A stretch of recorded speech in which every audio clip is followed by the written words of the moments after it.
This is a soda, and today I'm going to be chugging the entire bottle without burping. Why not Sprite? That's what everyone does it with. I'm going to be honest with you, they didn't even have it, so.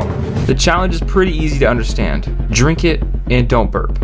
I'm not much of a burper, I don't think. So I opened the bottle and started taking in the fizz and the high fructose corn syrup. I'm not much of a soda drinker. I'm more of a sweet tea type of guy. I was just trying to keep the bubbles down. They didn't stop. This challenge is way harder than you think. Apparently Pepsi actually has more fizz than Sprite. Am I crazy? My throat was stinging. I had intestinal issues. I'm constipated. This was almost as hard as subscribing. I felt the burp come up and up, and no, I won't let it. The bottle was almost empty and I'm no longer constipated. Done.